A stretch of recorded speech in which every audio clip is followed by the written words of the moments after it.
पश्चिम Asia में लगी आग बुझने का नाम नहीं ले रही। कहते हैं जंग की शतरंज पर जब प्यादे पिट जाते हैं तो वजीर खुद चाल चलने लगता है। ईरान के साथ चल रहे शह और मात के खेल में दुनिया ने देखा कि दांव कैसे उल्टे पड़ते हैं।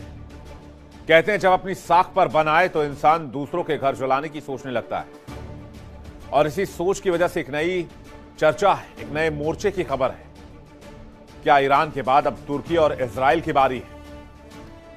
डोनाल्ड ट्रंप और बेंजामिन नेतन्याहू मिलकर तुर्की को उस युद्ध की आग में झोंकना चाहते हैं जहां से तुर्की के लिए मुश्किलात बढ़ जाएंगे, और ये अपनी साख बचाने की कोशिश है या किसी नए महायुद्ध का आगाज, ये देखने वाली बात है। ईरान के साथ हालिया तनाव में जिस तरह के नतीजे सामने आए, उसने इजराइल और अमेरिका की अजय वाली छवि पर सवालिया निशान लगा दिया है। अपनी गिरती हुई साख को बचाने के लिए अब एक ऐसे दुश्मन की तलाश है जिसे उकसाकर फिर से अपनी ताकत का लोहा मनवाया जाए, और इस फहरिस्त में सबसे आगे जो नाम आ रहा है वो है तुर्की का। लेकिन आखिर सवाल ये कि तुर्की ही क्यों? इजराइल तुर्की पर क्यों हमला करना चाहता है? आरोप क्या है यह समझिए पहले। मिडिल ईस्ट में तुर्की एक सुन्नी गुट बना रहा है। सऊदी और पाकिस्तान के साथ मिलकर इस गुट को बनाया जा रहा है। आरोप यह भी है कि तुर्की के नए गुट से इजराइल को सबसे बड़ा खतरा है,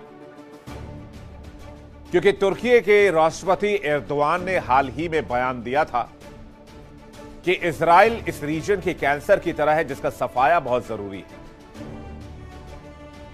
सीधे शब्दों में समझें तो डेथ टू इजराइल कहा एर्दोआन ने, और यह बात इजराइल को किसी भी कीमत पर मंजूर नहीं है।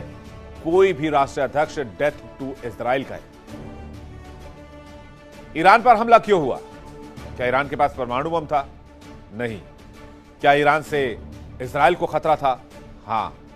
क्या ईरान के पास कोई आईसीबीएम है या फिर इजराइल तक मार करने वाली बैलिस्टिक मिसाइलें हैं? हां। तो जब ईरान को थ्रेट मानकर ही इजराइल ने ईरान पर अटैक कर दिया, उसमें अमेरिका को भी खींच लाया, तो समझिए तुर्की के साथ क्या होगा। तुर्की खाड़ी में एक नया कट्टर सुन्नी खलीफा बनने की बात कर रहा है।